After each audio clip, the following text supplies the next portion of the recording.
साथ अब बारी आती है मैदानी इलाके की या बस्तर संभाग की। तो बस्तर संभाग से संभवतः कहीं न कहीं लता उसेंडी को जो है महिला एवं बाल विकास मंत्री का जो मंत्रालय है वो सौंपा जा सकता है। और बाकी बिलासपुर संभाग से दो नाम पहले ही सामने आ गए हैं, जिसमें ओपी चौधरी और अरुण साव का नाम चल रहा है। दुर्ग संभाग की अगर बात करें तो विजय शर्मा को जो है डिप्टी सीएम बनाकर दुर्ग संभाग को भी साध लिया गया है। लेकिन जो दूसरे नाम चल रहे हैं, अब धमतरी जिले की अगर बात करें तो अजय चंद्राकर का नाम, चूंकि पहले भी कई बड़े मंत्रालय उनके हाथ में रहे हैं, तो अगर धमतरी जिले से बनाया जाता है तो अजय चंद्राकर को मंत्री बना दिया जाएगा।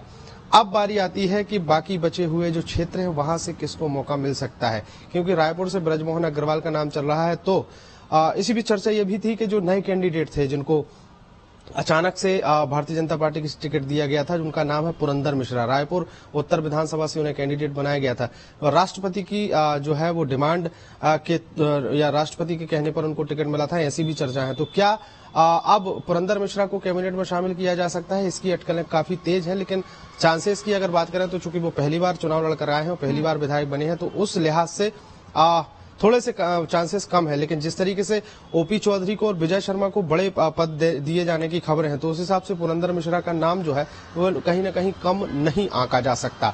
अब अगर हम बात करें तो सरगुजा संभाग से ही आने वाले रामविचार नेताम का नाम भी काफी तेजी से चल रहा है। बस्तर संभाग की अगर बात करें तो विक्रम उसेंडी पूर्व मंत्री रह चुके हैं, भारतीय जनता पार्टी के प्रदेश अध्यक्ष रह चुके हैं, तो उस लिहाज से अगर देखें तो विक्रम उसेंडी का नाम भी काफी तेजी से चर्चाओं में है। लेकिन अब जिस तरीके से केंद्रीय नेतृत्व ने जो चौंकाने वाले डिसीजन लोगों को दिखाए हैं, विष्णुदेव साय के नाम पर, विजय शर्मा के नाम पर, अरुण शर्मा के नाम पर, तो उस लिहाज से कहा जा रहा है कि जो रमन कैबिनेट के जो मंत्री थे उसमें से 3 या 4 लोगों को शपथ दिलाई जाएगी और बाकी जो है पूरा नया क्लेवर जो है सरकार में देखने को मिल सकता है। हालांकि ये मुख्यमंत्री विष्णुदेव साय के विवेक पर निर्भर करता है कि वो अपने कैबिनेट में किस किस को शामिल करेंगे, उनको किस किस क्षेत्र से कौन कौन से चेहरे चाहिए और उनके जो विभाग हैं किसको क्या विभाग देना है, ये मुख्यमंत्री को तय करना है। फिलहाल लगभग पूरी इबारत लिख दी गई है, बस स्पष्ट होना बाकी है। 4 से 5 नाम जो है वो स्पष्ट हो गए, लेकिन बाकियों के नाम को लेकर अभी इंतजार करना पड़ेगा।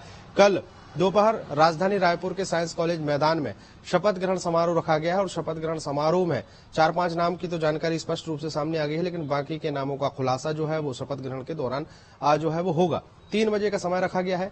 अब बताया जा रहा है कि इस शपथ ग्रहण समारोह में प्रधानमंत्री नरेंद्र मोदी, केंद्रीय गृह मंत्री अमित शाह और भारतीय जनता पार्टी के राष्ट्रीय अध्यक्ष के साथ साथ भाजपा शासित जितने प्रदेश हैं तमाम प्रदेशों के मुख्यमंत्री जो हैं वो भी इस शपथ ग्रहण समारोह में शामिल हो सकते हैं। और तैयारियां जिस तरीके से जोरों पर चल रही हैं और बड़ी तैयारियां छत्तीसगढ़ की राजधानी के साइंस कॉलेज मैदान में देखने को मिल रही है। वहां पर बड़े 3 बड़े डोम बनाए गए हैं, एक मुख्य मंच की तैयारियां जो है वो भी चल रही हैं और करीब 1 लाख लोगों के बैठने की व्यवस्था है। चूंकि बिल्कुल अंकुश, ये भी आपसे समझना चाहेंगे सुरक्षा के लिहाज से क्या कुछ इंतजाम किए गए हैं, चूंकि प्रधानमंत्री नरेंद्र मोदी वहां पर खुद आ रहे हैं, क्या रूट को भी कल डाइवर्ट किया जाएगा, किस तरीके के इंतजाम होंगे?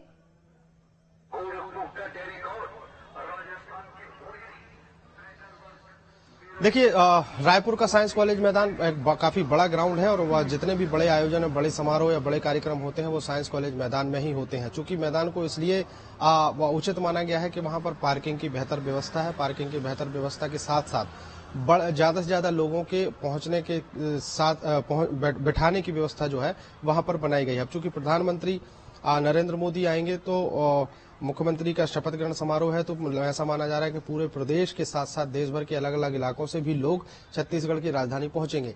ऐसे में जो वो व्यस्ततम इलाका है साइंस कॉलेज के ठीक सामने वाली जो मुख्य सड़क है वहां से रूट डाइवर्ट किए गए हैं। मतलब अगर कोई दुर्ग, भिलाई या बिलासपुर या अन्य जगहों से रायपुर में प्रवेश करता है तो उनको टाटीबंद के इलाके दूसरे रास्तों से शहर में प्रवेश कराया जाएगा और उस रास्ते में भारी साइंस कॉलेज के आसपास के जो रास्ते हैं वहां पर भारी वाहनों का प्रवेश जो है वो आज रात से वर्जित कर दिया जाएगा। और उसके अलावा 1000 पुलिस के जवान छत्तीसगढ़ पुलिस के उस पूरे इलाके में तैनात किए गए हैं। आईजी, डीआईजी की ड्यूटी लगाई गई है। 5 से 7 आईपीएस जो है वो वहां पर तैनात है। उसके अलावा 15 से 18 एडिशनल एसपी की ड्यूटी लगाई गई है। कई सीएसपी और टीआई की अगर बात करें तो वो भी पूरे इलाके को वहां पर सुरक्षा में तैनात रहेंगे।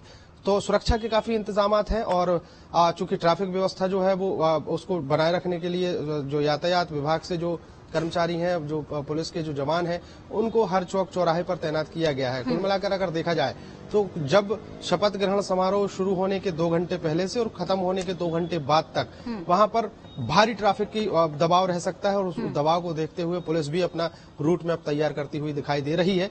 कुल मिलाकर बड़ी तैयारियां जो है वो राजधानी रायपुर के साइंस कॉलेज मैदान में होती हुई दिखाई दे रही हैं। बिल्कुल अंकुश, और जैसा कि आपने खुद भी बताया कि दोपहर 3 बजे से कार्यक्रम की शुरुआत होगी और सुरक्षा के लिहाज से भी तमाम इंतजाम किए गए हैं। और इस बार अंकुश हम देख रहे हैं कि सरगुजा, बिलासपुर और बस्तर संभाग पर खासा फोकस है और इन्हीं संभागों से जो मंत्रिमंडल में नाम है खासकर ज्यादा सामने आ रहे हैं और यही वो संभाग है जहां पर बीजेपी को बम्पर जीत भी मिली है।